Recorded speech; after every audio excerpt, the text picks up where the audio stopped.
Justifiably Proud Productions. I'm coming to you from the Gateway to the West today, St. Louis, Missouri, at the Gateway Arch. I'm happy and excited to be with everybody here today, Sunday, September 17th, 2023, on a nice 65 or so degree day here in St. Louis. I was able to spend some time with my son at the ballpark today, see the Cardinals play, and just really nice to come back home and see what's going on in the city of St. Louis. I wanted to share with everybody today a little bit about what I've been noticing on social media, and I wanted to talk about the culture of the fire service and how just some thoughts that I have on certain things. I'm on a few different chat groups and things like that in social media. One of them, people can be anonymous, and they share their thoughts and concerns about stuff, and I'm seeing a lot more younger firefighters that are 3 years in, 5 years in, from busy departments, whatever, and they're talking a lot about how disappointed they are with the service, whether it be that they feel that they're unappreciated, or they feel that they're just another person on a command structure chart. They're disappointed in many aspects of the fire service, and so I noticed a couple comments today that I wanted to talk about. One of the comments actually said, the guy said, the guy or gal said, I'm a 17-year veteran of the fire service, come from a busy department, and he said, it's not a bad job as long as you don't hate your life enough to where you want to kill yourself. And I thought, man, that's horrible. He's like, as long as it pays the bills and you don't have a horrible enough life where you want to kill yourself, it's not a bad job. And I was like, man, is that really the opinion of individuals within the fire service and other first responder organizations? Is that the culture that we're producing? I mean, granted, if you're getting paid to do this job, a thank you may not be necessary, but it certainly is appreciated, and I know that a thank you goes a long way. And then it continued where another commenter, male or female, I'm not sure, said that I feel the same way.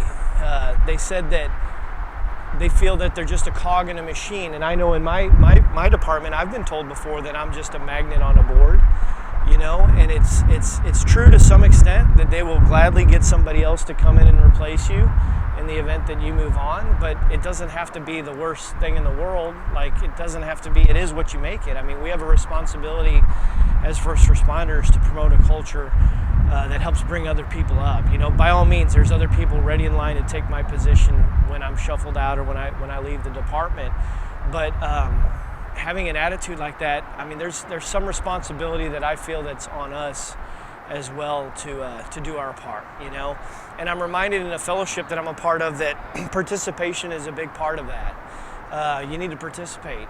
Make the department the way you'd want it to be. I mean, we've talked about the Billiken theory before, where the way things ought to be, and it's no different in the fire service, and I'm assuming the police service, EMS, and all that stuff. You can make it what you want to make it, Let me tell you this: when it comes to the comment earlier about wanting to end your life because your life sucks, being a first responder,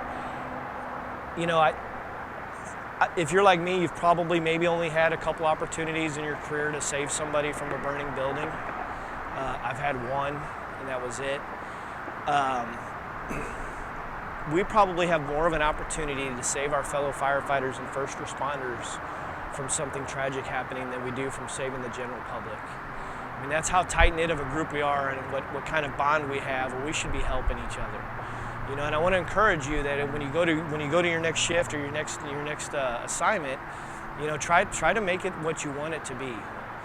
Because after 30 years of doing this, I'm not going to give up. There's days where I go to work and I don't get along with my subordinates, or I don't get along with my bosses, and we have arguments and we disagree, but we come to a conclusion and we move on, and I support the decisions that are made. That somewhere along the line, that was instilled in me. There's been plenty of days where I'd wanted to sit in the recliner and just complain about stuff. Don't get me wrong, there's been days like that.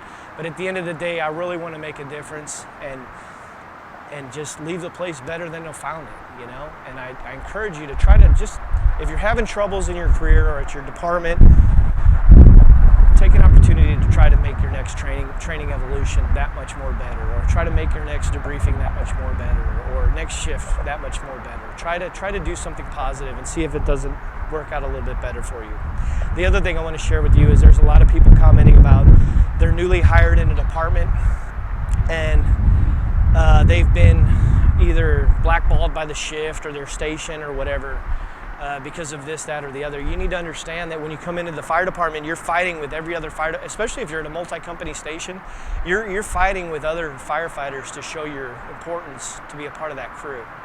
You know, and I know it sucks and it's not always fun, but there's always a process and another opportunity. So don't give up. If you've been stuck at a station for several years and you've kind of been blacklisted, or you feel like you can't promote what you have to bring to the table anymore, try looking for another shift. Look for another engine company. Look for another truck company, something like that. You know, try something different. Maybe take some classes, get some more certifications, see what fire prevention's all about. There's always an opportunity. Don't leave before the miracle happens when it comes to the fire service. Stick around. It takes a lot of time sometimes for people to come to their own and really show the department what they have to offer. And I would encourage you to try to do that. If you're thinking about quitting a job that you've been on for 8, 10, 13 years because you're not happy with your station house, maybe consider going to another division or going to another shift or going to another assignment and just see if you can't find your spot. You know, everybody's got a place in the department. I'm a firm believer, everybody's got a place. I've seen several people who people over the years thought that they weren't adequate enough or didn't meet the expectations, and then they get, you know, they make driver and they make lieutenant, and then it's like, whoa, where did this guy come from? Well, maybe he or she's been suppressed for all these years under a certain school of leadership where you didn't even know what they had to bring to the table. So today I ask you to encourage you to change that culture in your fire department, your EMS station, your police station, and just try to, yeah, somebody's going to come up behind me and take my job, I know that, but I'd like to think that I could leave a little something behind for the next firefighter to grab, good or bad. I've learned so much more. I've probably learned what not to do more from watching other officers than learning what to do, you know, and it's important to recognize that there's good and bad. You can learn from everybody in your department, good and bad, and it takes some time and some training to learn those differences, but try to leave your place a little bit better than you found it. With that, take care. We'll see you next time on Justifiably Proud Productions.